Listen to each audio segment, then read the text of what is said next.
کیا؟ اپنی مرضی اپنی خواہشات کو اللہ کے تابع کر دینا، اللہ ہی کی عبادت کرنا، اور اللہ کے ساتھ جتنے بھی شرک ہوتے ہیں شرک سے برات کا اظہار کرنا کہ ہم مشرک نہیں ہیں، ہم شرک سے بیزار ہیں۔ قل هذه سبیلی ادعو الى الله على بصیرۃ انا ومن اتبعنی وسبحان اللہ وما انا من المشرکین۔ اے میرے حبیب آپ اعلان کر دو کہ یہ میری سیدھی راہ ہے، میں اللہ کی طرف لوگوں کو بلاتا ہوں بصیرت علم کی روشنی میں، اور جو میرے پیروکار ہیں وہ بھی اسی طریق پر اسی راہ پر چل رہے ہیں۔ وسبحان اللہ، اللہ کی ذات ہر عیب اور ہر نقائص سے پاک و صاف ہے۔ وما انا من المشرکین، اور میں مشرکوں میں سے برات کا اعلان۔ یہ کہو میں مومن ہوں، میں مشرک۔ یہ ہے اسلام، یہ کیا ہے؟ اور آخری چیز صاحب اسلام، اللہ کی معرفت، اللہ کے شریعت اسلام کی معرفت، اور اس شریعت کو لانے والے کون؟ من نبی کا، آپ کے نبی کون ہے؟ حضرت محمد رسول اللہ صلی اللہ علیہ وسلم۔ آخری بات ہے، یہ میں بات کروں ان کی پہچان کیسی؟ بس محمد صلی اللہ علیہ وسلم، محمد اللہ صلی اللہ علیہ وسلم کے رسول ہیں، ان کے کچھ حقوق ہیں۔ ہمارے نبی صلی اللہ علیہ وسلم کی معرفت کہ محمد صلی اللہ علیہ وسلم، محمد ان کے والد کا نام عبداللہ، ان کے والد کا نام عبد المطلب، محمد بن عبداللہ بن عبد المطلب بن ہاشم، قبیلہ قریش، عرب کے خاندانوں میں سے۔ اور یہ عرب کا خاندان کہاں سے شروع ہوا؟ بولو، حضرت اسماعیل علیہ السلام۔ حضرت اسماعیل کس کے بیٹے؟ حضرت ابراہیم کے کتنے بیٹے؟ دو بیٹے۔ حضرت ابراہیم کے دو بیٹے کون کون؟ حضرت اسحاق اور حضرت اسماعیل۔ حضرت اسماعیل حجاز میں آئے۔ حضرت اسحاق کے بیٹے حضرت یعقوب، یعقوب کے کتنے بیٹے؟ 12 بیٹے، جس میں ایک بیٹے آخری حضرت یوسف علیہ السلام۔ یہ اس طرح سے حضرت یعقوب کی جو اولاد ہے وہ بنی اسرائیل کہلاتی، بنی اسرائیل کہلاتی، اور حجاز میں اور بنی اسرائیل سے ہزاروں انبیاء اور رسول آئے اور گئے، لیکن حضرت ابراہیم علیہ السلام کی جو دوسری اولاد تھی حضرت اسماعیل، اس میں کوئی اور دوسرا نبی نہیں آیا۔ حضرت اسماعیل یہاں آئے اللہ کے حکم سے، حضرت ہاجرہ نے بچپن میں لائی اور یہاں پر پرورش ہوئی ان کی، اور ایک قبیلے جرہم یہاں آ کے آباد ہوا غیر زیزرا میں، اور پھر وہیں پر زمزم کا کنواں نکلا جو آج تک موجود ہے اور قیامت تک انشاءاللہ موجود رہے گا۔ خانہ کعبہ کی پھر مرمت ہوئی، حضرت ابراہیم مؤسس کعبہ قرار پائے، انہوں نے کعبہ کی بنیاد رکھی، بنیاد تو حضرت آدم سے رکھی گئی، المہم حضرت ابراہیم کو بھی اللہ نے بتایا کعبہ، اور پھر اس کے بعد اور اللہ نے اعلان کیا کہ ابراہیم کعبہ تعمیر ہو چکا ہے، اب تم اب لوگوں کو اعلان کرو کہ آئیں حج کے لیے۔ حضرت ابراہیم نے کہا اے اللہ، اس وادی غیر ذی زرع میں جہاں چاروں طرف پہاڑیاں، آواز ٹکرا، میری آواز پہاڑیوں میں ٹکرا کے رہ جائے گی، میری آواز کہاں تک پہنچے گی؟ اللہ اکبر، صلی اللہ نے کہا ابراہیم پکارنا تیرا کام ہے، اور قیامت تک اس آواز کو لوگوں کے کانوں میں پہنچانا میرا کام۔ خوش نصیب ہیں وہ جن کے کانوں میں آواز پہنچی اور آج وہ خانے کعبہ کے لیے آئے ہیں، آتے ہیں، اور الحمدللہ ہر سال شاد اور آباد۔ اور حضرت ابراہیم اس طرح سے بنی جرہم کے قبیلے سے حضرت اسماعیل علیہ السلام کی شادی کی، اور یہ قبیلہ یہاں آباد ہوا، آگے بڑھا، اور بڑھتے بڑھتے یہی عرب کا قبیلہ کہلایا جاتا ہے۔ ورنہ عرب کے قبیلوں میں حضرت اسماعیل علیہ السلام کی اولاد سے قریش کا قبیلہ، اور قریش جو اعلیٰ قبیلہ بنا جاتا تھا اس میں حضرت محمد رسول اللہ صلی اللہ علیہ وسلم پیدا ہوئے، اور وہیں پر اسی مکے کی سرزمین میں یہیں آپ کی پیدائش ہوئی، اور یہیں پلے اور بڑے۔ نبی علیہ السلام خود فرماتے ہیں کہ میرے آنے کی بشارت عیسیٰ نے دی، میں ابراہیم کی دعا ہوں، میں عیسیٰ کی بشارت ہوں، اور اپنی ماں کا وہ خواب ہوں جو انہوں نے دیکھا تھا کہ میرے پیٹ سے ایک ایسی روشنی نکلی ہے جس سے شام اور بصرہ کے محل بھی روشن ہوئے۔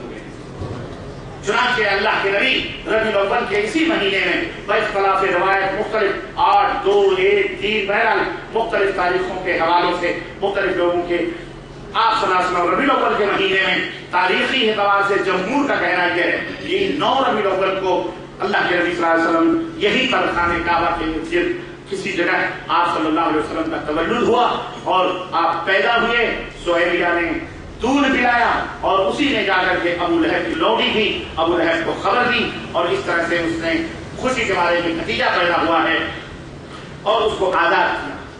यजीद नबी करीम सल्लल्लाहु अलैहि वसल्लम पैदा हुए, वालिद जो है मदीने ही के अंदर उनका इंतकाल हुआ। अलगरज इस तरह से नबी करीम सल्लल्लाहु अलैहि वसल्लम की यहाँ परवरिश हुई, पले बढ़े। अल्लाह रब्बुल इज्जत ने बचपन ही से तमाम किस्म की जनात और रिसालत और दलालत और गुमराही और बुत परस्तियों से आप सल्लल्लाहु अलैहि वसल्लम को महफूज रखा था और इस तरह से अल्लाह के नबी जवान हुए, पले बढ़े और 40 साल की उम्र में गारे हिरा जो करीब है वहाँ आपको नबूवत के ताज से नवाजा गया और इक़रा बिस्मि रब्बिकल लज़ी खलक़ की पहली वही नाज़िल हुई और अल्लाह के नबी सल्लल्लाहु अलैहि वसल्लम इस तरह से नबी बनाए गए।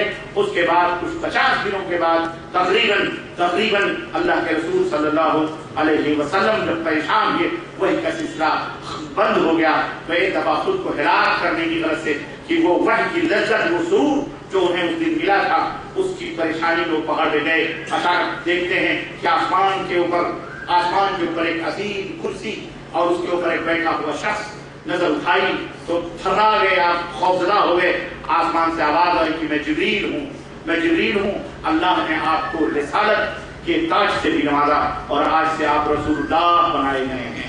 अल्लाह इस तरह से वो आवाज सुनकर हजरत नबी करीम सल्लल्लाहु अलैहि वसल्लम खदीजतुल कुबरा के पास आए और आप सल्लल्लाहु अलैहि वसल्लम ने कहा ज़म्मिलूनी, मुझे चादर ओढ़ाओ।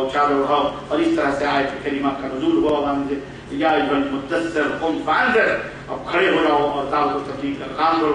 आप सल्लल्लाहु अलैहि वसल्लम 3 बरस तक मक्के के अंदर छुप करके दावत देते रहे और इस तरह से ये सिलसिला चला तवील।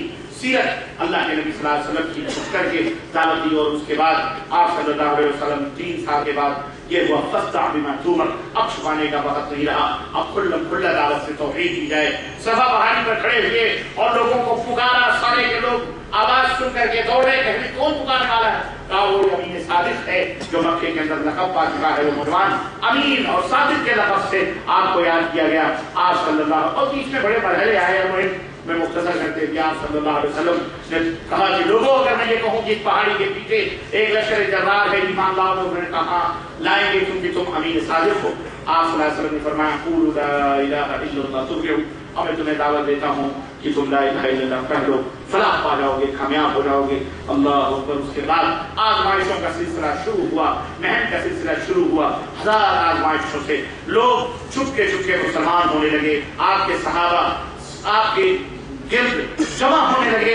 सिर्फ नबी करीम सल्लल्लाहु अलैहि वसल्लम ही पर जुल्म और सितम नहीं ढाए गए, बल्कि इस तरह से सहाबे किराम जिन्होंने अल-ऐलान इस्लाम कबूल किया खुद उनके ऊपर भी जुल्म और सितम ढाए गए और ये तौहीद का काफिला चलता रहा। हिजरतों का दौर आया। अल्लाह के नबी ने कुछ सहाबा को हिजरत करने का हुक्म दिया, कुछ को हबशा को, कुछ को कहीं। अल्लाह ने इस तरह से फिर खुद नबी करीम सल्लल्लाहु अलैहि वसल्लम जब अबू तालिब चचा चले, जब वो भी इंतकाल कर गए, जब उसके बाद हज़रत खदीजतुल कुबरा भी इंतकाल कर गए, सारे सहारे टूट गए। उस वक्त अल्लाह ही का सहारा था। अल्लाह के रसूल सल्लल्लाहु अलैहि वसल्लम ने उस साल को आमुल हुज़्न, गमों का साल अल्लाह के नबी सल्लल्लाहु अलैहि वसल्लम ने फराहम किया। 13 बरस तक नबी करीम सल्लल्लाहु अलैहि वसल्लम मक्के की सरजमीन पर थे और कभी भी मक्का वालों ने सुख का, नबूवत और रिसालत के बाद सुख का सांस लेने नहीं दिया। हमेशा जुल्म और सितम। यहाँ तक की बात रिवायतों में आता है घर में हड्डियां करती थी कि ये कुफार मक्का अपने पड़ोस से गंदगियां ऐसा टिका के फेंकते थे कि पैगंबर इस्लाम की हंडियों में वो खलास से आगे बढ़ते। आप सल्लल्लाहु अलैहि वसल्लम बाहर निकलते और कहते क्या अहले मक्का, ऐ मक्का के लोगों, क्या अपने पड़ोसियों के साथ यही सलूक किया जाता है? आप सल्लल्लाहु अलैहि वसल्लम मक्के की राहों में चलते और जब निकलते तो रास्तों में कांटे भी बिछा दिए जाते, अल्लाह अल्लाह, लेकिन आप उसके ऊपर भी सब्र करते थे। रिवायतों में आता है कहा उम्मे जमील ने काटा, उम्मे जमील बिछाया करती थी, कांटा नहीं बिछा तो बाहर निकले तो कहा मेरे रास्तों में कांटे बिछाने वाली बुढ़िया कहाँ चली गई? रोज तो कांटे बिछाते, पता चला कि वो बीमार है। आप उसकी इयादत के लिए, ये दर्स है सीरत का कि अपने दुश्मनों के साथ भी अच्छा सलूक। जो शेख ने जो फरमाया ना कि हमें हजर नहीं करना चाहिए, ہمارا طریقہ کار یہ نہیں ہے. نبوی طریقہ یہ ہے کہ اپنے دشمنوں کے ساتھ بھی ملو تو خشاش اور بچاش مسکراتے ہوئے ملو. اپنے